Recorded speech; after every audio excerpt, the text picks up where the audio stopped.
You're standing in silk robes before the most powerful man on earth, but you're not a nobleman or general. You're a eunuch, castrated, powerless, and completely at his mercy. One wrong word, one sideways glance, and you're dead. Today we'll uncover why being a eunuch wasn't the privilege people think. It was a deadly gamble.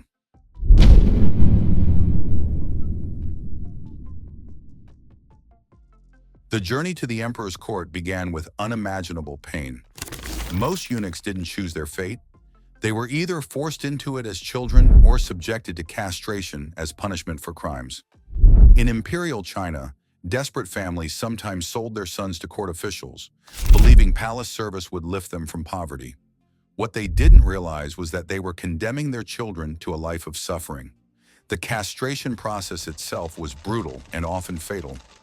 Using crude instruments, practitioners would remove both the testicles and penis, then insert a metal tube to prevent the wound from sealing shut. No anesthesia existed, only a leather bit to bite down on. Many boys died from infection or blood loss within days. Those who survived faced weeks of agony, unable to urinate properly, their bodies forever altered. But surviving the procedure was just the beginning. These young eunuchs entered the palace marked as different, neither fully male nor female in the eyes of society. They carried deep physical and psychological scars that would never heal. The other servants looked down on them, court officials used them as pawns, and the nobility saw them as useful but ultimately disposable tools. The cruel irony? Many believed becoming a eunuch offered a path to power and wealth. In reality, it was more often a path to an early grave, paved with betrayal, political manipulation, and the constant threat of imperial wrath. The palace gates didn't open to opportunity. They opened to a sophisticated trap where survival required cunning most would never possess.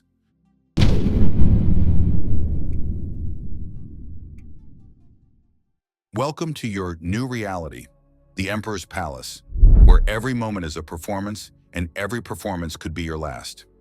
As a eunuch, you occupy a unique but precarious position in this golden cage. You're close enough to power to taste it, but never secure enough to truly grasp it. Your days begin before dawn, preparing the emperor's chambers, organizing his robes, and ensuring every detail meets impossible standards. You serve his meals, manage his correspondence, and stand silent witness to conversations that could reshape empires. The emperor trusts you with intimate details of his life because, in theory, you pose no threat. You can't father children to rival his dynasty, and you can't seduce his concubines. But this proximity to power makes you a target. Other court officials watch your every move, searching for signs of favoritism or influence they can exploit or destroy. The concubines view you with suspicion, never certain of your loyalties. Even fellow eunuchs become rivals, competing for the emperor's attention and the scraps of authority that come with it. Your living quarters reflect your status, better than a common servant's but nowhere near the luxury of true nobility.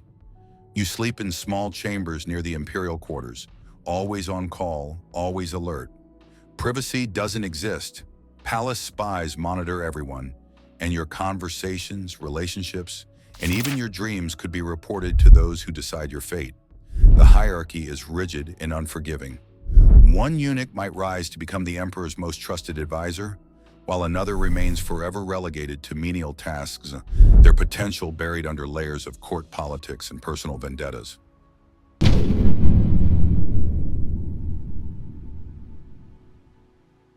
Here's where the game gets deadly. Some eunuchs didn't just survive court politics, they mastered them, rising to positions that made generals and ministers tremble. But with great power came even greater peril, and the higher you climbed, the farther you had to fall. History tells us of eunuchs who became puppet masters, manipulating weak emperors and controlling vast bureaucracies. They amassed fortunes, commanded armies, and shaped the destinies of millions. But their success bred resentment among traditional power holders who viewed these castrated men as unnatural usurpers.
Your body never lets you forget what was taken from you.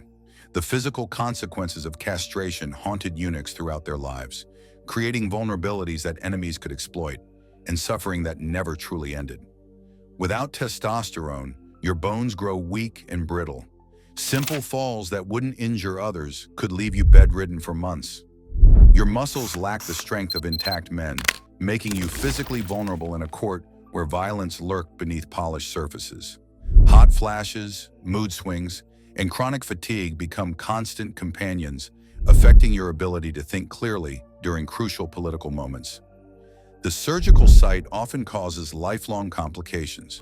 Many eunuchs struggled with urinary problems, infections that flared without warning, and chronic pain that made simple tasks agonizing. In winter, the old wound would ache. In summer, it might become infected from heat and humidity. Palace physicians, while skilled, could do little for complications they barely understood. Your altered appearance made you a target for mockery and abuse. The high voice, softer features, and different body shape marked you as other in a society that valued masculine strength. Some emperors found your appearance amusing or exotic, but others grew disgusted by reminders of your condition, especially when age made the changes more pronounced. Perhaps most devastating was the psychological toll.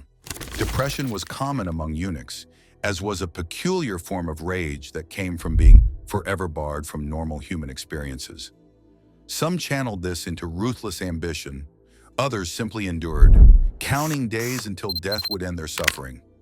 Your survival depended not just on political skill, but on maintaining sanity in circumstances designed to destroy it.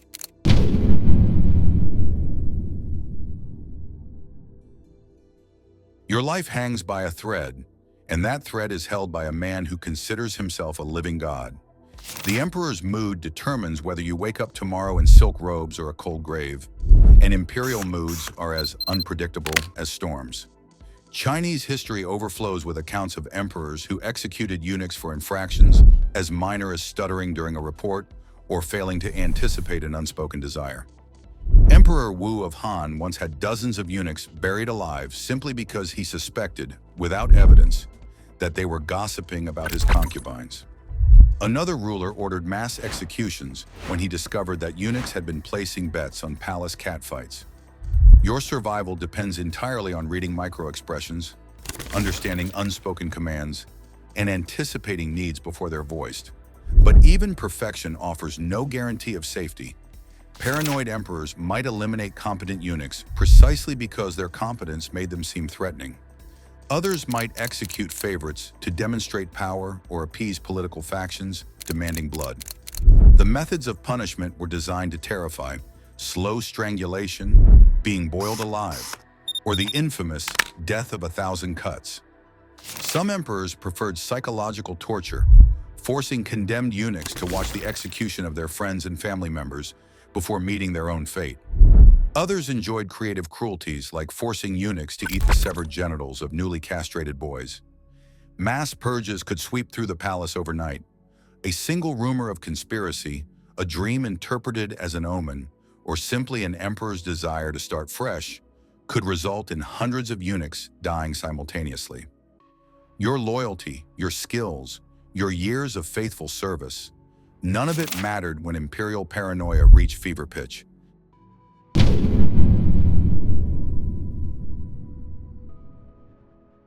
Popular culture has painted eunuchs as mysterious power brokers who lived lives of luxury and influence. Movies show them as cunning advisors draped in silk, whispering secrets in emperors' ears while enjoying the finest foods and accommodations. This romanticized image couldn't be further from the brutal truth. Most eunuchs lived and died in obscurity, their names forgotten, their suffering unrecorded. For every eunuch who rose to prominence, thousands more scrubbed floors, emptied chamber pots, and endured daily humiliations until death mercifully released them. The few who achieved power did so by surviving circumstances that killed their peers. They weren't privileged. They were exceptional survivors of an exceptionally cruel system. Modern historians have begun revealing the darker reality behind the silk curtains. Archaeological evidence shows that eunuch quarters were often cramped and uncomfortable, despite being located near imperial chambers. Personal writings, when they survive, reveal lives filled with chronic pain, emotional emptiness, and constant fear. These weren't pampered courtiers living in luxury.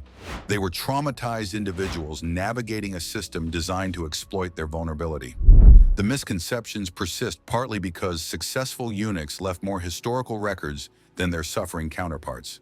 The Admiral Zheng He, who led massive Chinese naval expeditions, overshadows thousands of nameless eunuchs who died anonymously in palace service. We remember the exceptions while forgetting the rule. That being a eunuch meant accepting a life of pain, servitude, and almost certain early death. Their true legacy isn't one of power and privilege.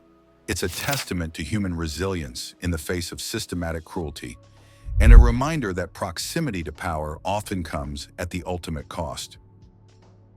Being a eunuch in the emperor's court wasn't about privilege. It was about surviving a system designed to consume you. These men endured unimaginable trauma, navigated deadly politics, and faced constant threats to their lives. Would you have survived? Let us know in the comments, and don't forget to subscribe for more untold history.